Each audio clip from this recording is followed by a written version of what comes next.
Hello, আসসালামু আলাইকুম guys. Daily blog by শান্তাতে আপনাদের সবাইকে স্বাগতম। আজকে আপনাদের জন্য নিয়ে চলে আসলাম নতুন একটি ভিডিও। আজ আপনাদের সাথে শেয়ার করব এই অগ্রহায়ণ মাস, এই শীতের দিনটা কতটা যে মজার, কত আনন্দের।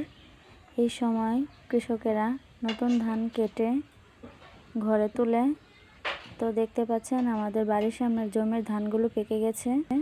বাড়িতে পাকা ধান তোলার আগে বাড়ির উঠান এগুলো লেপে নিতে হয়, তাই আমার ভাই মাটি উঠাচ্ছে। সে মাটি উঠাতে গিয়ে কি যে দুষ্টামি করছিল, ধানের গুঁড়া উঠিয়ে বলছিল এটার গুঁড়ায় দেখবেন কত কাদা থাকে, আর কষ্ট করে নিচ থেকে উঠাতে হবে না। তাই সে ধান গাছের গুঁড়াগুলো উঠাচ্ছিল আর আমি বকা দিচ্ছিলাম। বাড়িতে ধান আনার পর রাতে যখন সিদ্ধ করে, সেই দৃশ্যটি আসলেই অনেক সুন্দর। যারা দেখেনি তারা তা কল্পনাও করতে পারবে না যা কতটা মজার হয়। সকালে যখন রোদ ওঠার পর ধান রোদে দেয়, কেউ নাড়ে কেউ ঝাড়ু দেয়, আহা কি আনন্দের দিন। খুবই ভালো লাগে এই দিনটা আসলে। শীতের সকালে চুলার পাশে বসে গরম গরম ধোয়া ওঠা পিঠা খেতে কতই না মজা লাগে। ছোটোবেলায় জমি শুকানোর পরে অনেক মজা করতাম আমরা, খেলাধুলা করতাম, চড়ুই ভাতি খেলতাম। চড়ুই ভাতি খেলার সময়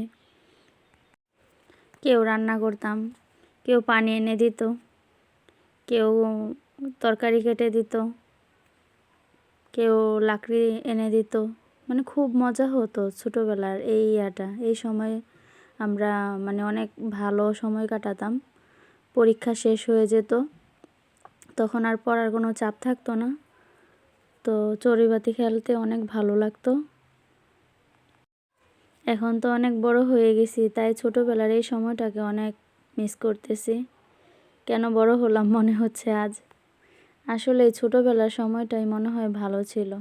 কেন যে বড় হলাম।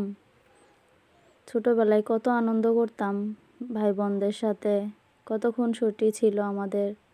আর এখন বড় হয়ে গেলাম, এখন আর আগের মতন সেই আনন্দটা আর পাই না।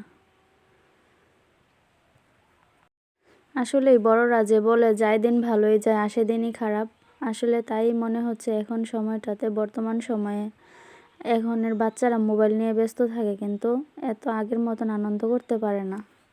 আমাদের সময়টা আমরা অনেক ভালো কাটিয়েছি। এখন সেই দিনটা অনেক মিস করি। সবাই ভালো থাকবেন। আসসালামু আলাইকুম।